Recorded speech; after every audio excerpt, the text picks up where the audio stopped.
Hello dear student, स्वागत है आप सभी का एक बार फिर से अपने चैनल टारगेट गुरुकुल पर। आज हम इस वीडियो में डिस्कस करेंगे Lucknow university BA first semester के इकोनॉमिक्स का जो सिलेबस है उसके बारे में। लेकिन उससे पहले हम लोग यहाँ पर देखेंगे कि लखनऊ यूनिवर्सिटी का जो सेमेस्टर का फ्रेमवर्क है अंडर ग्रेजुएट प्रोग्राम के लिए वो यहाँ पर कैसा होता है। आप लोग फ्रेमवर्क का एक चार्ट अपनी स्क्रीन पर देख पा रहे होंगे। यहाँ पर आपको ध्यान में रखना है कि लखनऊ यूनिवर्सिटी जो अपना ग्रेजुएशन पूरा होता है उसका हालांकि न्यू एजुकेशन पॉलिसी के थ्रू अगर देखा जाए तो 4 साल का है, लेकिन जनरली हम लेकर चलते हैं 3 साल का। ठीक है, तो इन 3 साल में क्या होता है, first year, second year, third year, हर एक ईयर में आपके 2 सेमेस्टर होते हैं जिसका सेक्शन आपको यहाँ पर दिख जाएगा। देखिए, ये आपके ईयर हुए, ये आपके सेमेस्टर हुए। ठीक है, हर ईयर में आपको यहाँ पर 2 सेमेस्टर दिख जाएंगे। अब इसी आधार पर एक जो स्टूडेंट होता है जिसको ग्रेजुएशन 3 साल में कंप्लीट करना होता है उसको यहाँ पर 3 सब्जेक्ट पढ़ने होते हैं। ठीक है, पहला होता है मेजर फर्स्ट सब्जेक्ट, दूसरा होता है मेजर 2 सब्जेक्ट और तीसरा होता है माइनर सब्जेक्ट। अब मान लो कि कोई स्टूडेंट है, उसने अपना इकोनॉमिक्स जो है वो मेजर फर्स्ट में रखा है या मेजर ए में रखा है, तो अब उसको सेमेस्टर फर्स्ट में 2 पेपर पढ़ने होंगे। ठीक है, जो कि आपका होगा principles of economics and Indian economy. ठीक है, अगर उसने अपना मेजर सेकंड में रखा है इकोनॉमिक्स तो भी उसको यही दोनों पेपर यहाँ पर पढ़ने होंगे और दोनों पेपर का जो क्रेडिट होता है वो दोनों ही मेजर फर्स्ट मेजर सेकंड में समान ही होता है। ठीक है, लेकिन अगर किसी स्टूडेंट ने इसी इकोनॉमिक्स विषय को अगर माइनर सब्जेक्ट के तौर पर यहाँ पर लिया है तो उसको केवल एक ही पेपर पढ़ना होगा जो कि है प्रिंसिपल्स ऑफ इकोनॉमिक्स। अब सर मेजर माइनर में डिफरेंस क्या है? देखिए, डिफरेंस ये है कि लास्ट ईयर यानी कि जब आप थर्ड ईयर में जाएंगे तो आपके माइनर पेपर हट जाएगा। यहाँ पर आप देख सकते हो कि जैसे ही थर्ड ईयर आया माइनर पेपर हट गया आपका और इंटर्नशिप इसकी जगह पर आपको यहाँ पर पढ़ना होगा। ठीक है, अब यही एक खास बात है मेजर और माइनर में कि माइनर पेपर में आपको एक पेपर ही पढ़ना होता है हर सेमेस्टर में, लेकिन थर्ड ईयर में जाके वो पेपर आपका हट ही जाता है। ठीक है, अब मान लेते हैं कि कोई बच्चा है जो कि अपना मेजर फर्स्ट इकोनॉमिक्स रखे हुए है, अब आगे जाकर के उसको यहाँ पर पीजी भी करना है, उसी से आगे जा करके उसको पीएचडी भी करना है इसी विषय से, तो उसके लिए ये बहुत इंपॉर्टेंट हो जाता है। ठीक है, तो हम यहाँ पर जो सिलेबस है वो कौन सा देखेंगे, प्रिंसिपल्स ऑफ इकोनॉमिक्स और इंडियन इकोनॉमी का, क्योंकि हम सेमेस्टर फर्स्ट के बारे में यहाँ पर बात कर रहे हैं। अब देखिए, जो मेजर का यहाँ पर principles of economics paper first है वही माइनर वालों को पढ़ना है, लेकिन माइनर वालों को सेकंड पेपर जो इंडियन इकोनॉमी है वो यहाँ पर नहीं पढ़ना है। क्लियर हुआ? और यहाँ पर आपकी टोटल क्रेडिट्स वगैरह भी यहाँ पर दिए हुए हैं। तो चलिए हम देख लेते हैं कि जो प्रिंसिपल्स ऑफ इकोनॉमिक्स है, ठीक है, उसका यहाँ पर सिलेबस क्या रहने वाला है। तो यहाँ पर ये जो फर्स्ट सेमेस्टर का पेपर फर्स्ट है प्रिंसिपल्स ऑफ इकोनॉमिक्स, ये मेजर और माइनर दोनों के लिए यहाँ पर कंपलसरी है। ठीक है, यहाँ पर टोटल आपकी 4 यूनिट होंगी। 4 यूनिट में जो पहली यूनिट है वो है बेसिक इकोनॉमिक कॉन्सेप्ट। आपको इस पेपर के बारे में अवगत कराया जाएगा, अर्थशास्त्र के बारे में अवगत कराया जाएगा, बताया जाएगा कि अर्थशास्त्र होता क्या है, कैसे काम करता है। ठीक है, जब आप उसके बारे में पढ़ोगे तब आप उसके बारे में और अधिक जानकारी प्राप्त कर सकते हो। जब आपको ये नहीं पढ़ता है कि अर्थशास्त्र क्या है, इकोनॉमिक्स कैसे काम करता है, तो आप उसके बारे में आगे नहीं पढ़ सकते।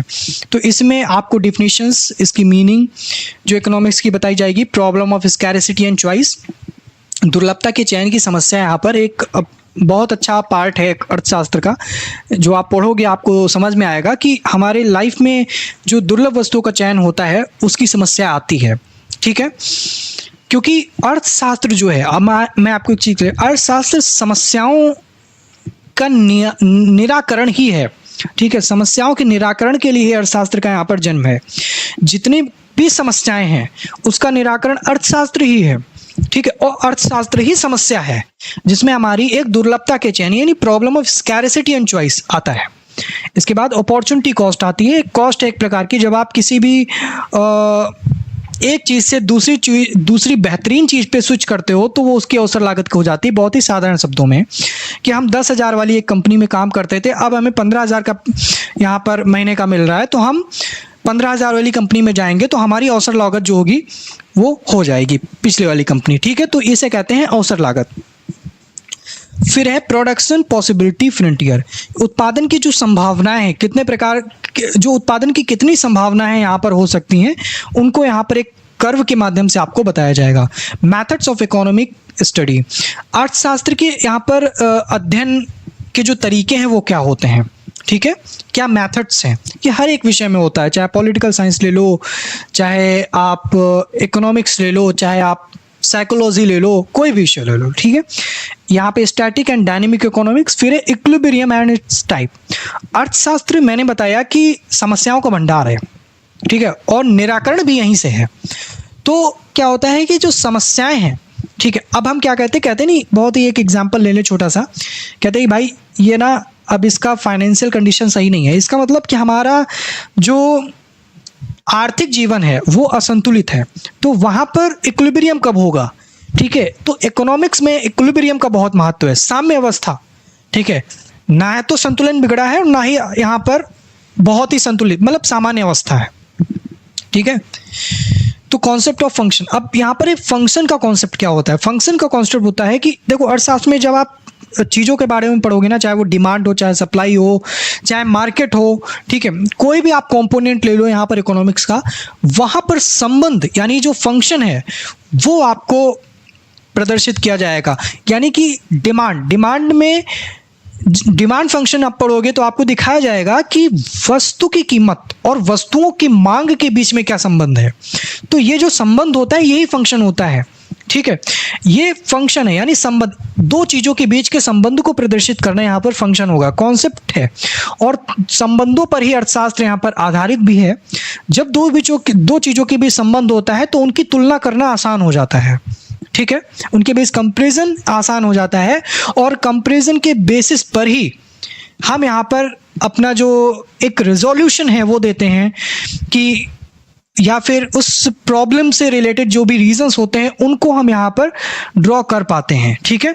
फिर मैक्सिमा एंड मिनिमा भी इसी में आता है। फिर है demand analysis and consumer behaviour, जो कि आपके सेकेंड यूनिट का पार्ट है, बहुत इंपॉर्टेंट। मैंने आपसे कहा कि एक मार्केट है, ठीक है, मार्केट में दो लोग बहुत ही महत्वपूर्ण अपना योगदान यहाँ पर देते हैं, एक है उपभोक्ता, एक है यहाँ पर विक्रेता, क्रेता विक्रेता, ठीक है, यानी हम हैं और जो जहाँ से हम सामान लेने जा रहे हैं जो सप्लायर है वो। अब इन दोनों के बीच का जो संबंध है वो मार्केट को यहाँ पर दिखाता है, वो मार्केट को बनाता है, ठीक है। ठीक उसी प्रकार हमारी एक क्रिया है, यानी कंज्यूमर की एक क्रिया होती है डिमांड, ठीक है, कंज्यूमर की एक क्रिया है यहाँ पर डिमांड, और सप्लायर की एक क्रिया है यहाँ पर सप्लाई, ठीक है, यानी सेलर सप्लायर जो भी कह लो उनकी क्रिया है सप्लाई। अब डिमांड में भी एक फंक्शन है और सप्लाई में भी एक फंक्शन है, यानी यहाँ पर भी आपको संबंध देखने को मिलेगा और सप्लायर की जो सप्लाई है वहां भी संबंध देखने को मिलेगा। तो इसी पर बेस्ड आपका डिमांड एंड सप्लाई फंक्शन आगे पढ़ेंगे, ठीक है। Shifts in demand and supply curve, इसका एक साधारण एग्जांपल ले लो, ये पॉइंट आपको बताएगा कि जब डिमांड बढ़ती है तो सप्लाई क्या होती है, जब सप्लाई बढ़ती है डिमांड क्या होती है, और तब क्या होता है जब दोनों ही समान होते हैं, ठीक है। तो ये कर्व के माध्यम से आपको यहाँ पर समझाया जाएगा, ठीक है। फिर आगे इसी यूनिट में आप पढ़ेंगे डिमांड एंड सप्लाई टुगेदर। जब डिमांड और सप्लाई टुगेदर होते हैं तब क्या होता है, law of demand. Law of demand बहुत इंपॉर्टेंट है, ठीक है। मांग का नियम क्या कहता है, फिर इसी हिसाब से इलास्टिसिटी ऑफ डिमांड, ठीक है, मांग की लोच क्या कहती है, यानी कि हम कीमत के आधार पे ले लें कि जब प्राइसेस में चेंज होते हैं, ठीक है, तो डिमांड क्या होती है। जब किसी चीज़ की आवश्यकता में कमी या बढ़ोतरी होती है तो उस डिमांड पर उसका क्या फर्क पड़ता है, ठीक है। ये कर्व के माध्यम से आपको बताया जाएगा जहां पर आपको लोच समझाई जाएगी, ठीक है। इसके क्या टाइप्स होते हैं, मेजरमेंट कैसा होता है, फैक्टर्स क्या होते हैं जो कि डिमांड की इलास्टिसिटी को यहाँ पर इफेक्ट कर सकते हैं, ठीक है। यूटिलिटी एनालिसिस क्या होता है, यूटिलिटी एनालिसिस, ठीक है। अब ये जो यूटिलिटी है यानी कि उपयोगिता बहुत इंपॉर्टेंट है, ठीक है। उपयोगिता जिसमें आपको दो अप्रोच देखने को मिलेगी, एक है कार्डिनल, एक है आपकी यहाँ पर ऑर्डिनल। कार्डिनल अप्रोच में कहते हैं कि जो हमारी उपयोगिता है, ठीक है, जो हमारी उपयोगिता है, जो यूटिलिटी है उसको मापा जा सकता है। यानी कि कार्डिनल अप्रोच का मानना है कि अगर हमने एक गिलास दूध पिया तो उनका मानना है कि हमें 10 यूटिलिटी मिली, तो वो उनको नंबर्स के आधार पर मेजरमेंट कर लेते हैं। लेकिन जो ऑर्डिनल अप्रोच के यहाँ पर अर्थशास्त्री हुए हैं, इकोनॉमिस्ट हुए हैं, उनका मानना है कि हम उपयोगिता को माप नहीं सकते हैं, हम उपयोगिता की तुलना कर सकते हैं, ठीक है। तो इन दोनों यूनिट में अगर आप इनको डिवाइड करके अलग अलग देखोगे, कार्डिनल ऑर्डिनल, यानी कार्डिनल आप सेकंड यूनिट में पढ़ोगे, ऑर्डिनल आप थर्ड यूनिट में पढ़ोगे। तो इसी पर बेसिस आपको बताया जाएगा कि आपकी किसी तुलना, अब मान लो एक गिलास आपने पानी पिया, एक गिलास आपने दूध पिया, तो बताया जाएगा कि दूध में ज़्यादा शक्ति है क्योंकि दूध आपकी उपयोगिता को ज़्यादा यहाँ पर दे रहा है। लेकिन अगर आपको प्यास लगी हो, खूब प्यास लगी हो और तब आप दूध पियो, तो जो आपकी उपयोगिता पानी से एक गिलास पीने में मिलेगी वो आपको दूध पीने में नहीं मिलेगी एक गिलास, ठीक है। तो यहाँ पर कंपैरिजन किया जाता है, उसके आधार पे ऑर्डिनल अप्रोच यहाँ पर क्रिएट की गई है, जिसमें आप इंडिफरेंस कर्व के माध्यम से, इसके अंदर काफ़ी कंपोनेंट आते हैं, दोनों में काफ़ी थेरीज भी आती हैं जो आप यहाँ पर पढ़ोगे, ठीक है। फिर प्रॉपर्टीज, बजट लाइन क्या होती है, इसका स्लोप कैसा होता है, कंज्यूमर इक्विलिब्रियम क्या है। इक्विलिब्रियम की बात की ना, वो हम इकोनॉमिक्स के कॉन्सेप्ट में इक्विलिब्रियम समझेंगे, यहाँ पर कंज्यूमर के बारे में कि हम कब संतुलित होते हैं, हम कब समझते हैं कि हाँ हमारा इक्विलिब्रियम आ गया है, कि ना हमारे पास जितना बजट है उतनी ही हम अपनी चीज, आवश्यकता की चीज़ों का यहाँ पर उपभोग कर रहे हैं, ठीक है। ये इक्विलिब्रियम कंज्यूमर के यानी उपभोक्ता के संदर्भ में यहाँ पर दिखाया जाएगा। अब प्राइस इफेक्ट क्या होता है, इनकम इफेक्ट क्या होता है, सब्स्टिट्यूशन इफेक्ट क्या होता है, ये भी एक प्रकार की थेरीज हैं। जब आप इनको पढ़ोगे ना तो ये इफेक्ट हैं, कई अलग अलग अर्थशास्त्रों दिए हैं। Labour supply and savings decisions, choice between leisure and consumption, derivation of the demand curve, ठीक है। कंज्यूमर सरप्लस, कंज्यूमर का सरप्लस क्या होता है कि कहाँ पर जो उपभोक्ता होता है वो, उसको सरप्लस मिलता है, उसको बढ़ोतरी मिलती है। ऐसी कौन सी कंडीशन है जहां पर जो प्रोड्यूसर है, जो उत्पादक है, उसको यहाँ पर बढ़ोतरी मिलती है, ठीक है, सरप्लस मिलता है। रिवेल प्रेफरेंस थ्योरी, तो ये जो दो अप्रोच हैं आपकी, कार्डिनल और ऑर्डिनल, जब आप इन्हों को पढ़ोगे तो आपको समझ में आएगा कि हाँ कुछ तो है, कि एक मेजरमेंट के आधार पे सारी थ्योरीज प्रदर्शित कर रहा है और एक यहाँ पर सिर्फ कंपैरिजन के बेसिस पे थ्योरीज कर रहा है, ठीक है। और ये सारे छोटे छोटे कंपोनेंट हैं जो कि माइक्रो इकोनॉमिक्स के अंतर्गत आते हैं। इसके बाद आप जब नेक्स्ट सेमेस्टर में जाओगे तब आप मैक्रो इकोनॉमिक्स पढ़ोगे, ठीक है। इसके बाद है यूनिट 4 जो कि है आपका प्रोडक्शन। इसी हिसाब से अब उत्पादन की बात करते हैं। अभी हमने डिमांड की बात की, अब हम उत्पादन की बात करेंगे कि उत्पादन किसे कहते हैं, फैक्टर्स ऑफ प्रोडक्शन क्या होते हैं, कौन से उत्पादन के साधन होते हैं, ठीक है। अब प्रोडक्शन फंक्शन इसी प्रकार दिखाया जाएगा कि जो उत्पत्ति के साधन है और उत्पादन की जो मात्रा है उनके बीच का जो संबंध है वो प्रोडक्शन फंक्शन कहलाता है। आइसोकॉन्स, short run theory of production, law of variable proportions, ये बहुत इंपॉर्टेंट, मोस्ट इंपॉर्टेंट है दोनों, ठीक है। Long run theory of production, economic region of production and ridge lines. तो अलग अलग अर्थशास्त्री ने अपने अपने हिसाब से, अपने अपने तरीके से जो सिद्धांत हैं, थेरीज हैं वो दी हैं, उन्हीं पर बेसिस ये जो पूरे मार्केट की क्रिया, डिमांड हो, सप्लाई हो, प्रोडक्शन हो, ठीक है, कॉस्ट हो, ये सब आधारित होती हैं। Laws of return to scale, concept of iso cost line and producers equilibrium. अभी हमने कंज्यूमर का इक्विलिब्रियम पढ़ा, अब हम प्रोड्यूसर्स का इक्विलिब्रियम पढ़ेंगे, ठीक है।